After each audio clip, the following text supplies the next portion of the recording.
हलकर्णी येथे गोरगरीब महिलांना रमजान किटचं वाटप. डॉक्टर गंगाधर भस्कोटी यांचा सामाजिक उपक्रम.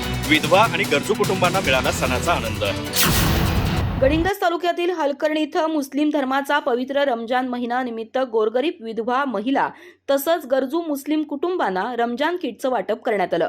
रमजान ईदचा सण प्रत्येकाच्या घरी आनंदात आणि उत्साहात साजरा व्हावा या उद्देशानं सामाजिक कार्यकर्ते डॉक्टर गंगाधर भस्कोटी यांनी हा उपक्रम राबवला. या किटमध्ये जीवनावश्यक अन्नधान्य तसंच ईदसाठी आवश्यक साहित्याचा समावेश करण्यात आला होता. या मदतीमुळे गरजू कुटुंबांच्या चेहऱ्यावर समाधान आणि आनंद पाहायला मिळाला.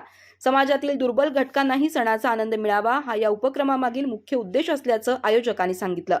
या प्रसंगी डॉक्टर गंगाधर भस्कोटी, हमीद पानारी, उत्तम जाधव, रामचंद्र पाटील, रमेश कोकितकर, मारुती शिंदे, युसुफ गवंडी, सादिक पानारी, हसन मुल्लाणी, मारुती कलगोंडा, रमेश कलगोंडा, मारुती पाटील, दस्तगीर पाकजादे, अजित पाटील यांच्यासह अनेक महिला उपस्थित होत्या. अधिक माहिती आणि ताज्या घडामोडींसाठी आजच आमचे चॅनल सबस्क्राईब करा.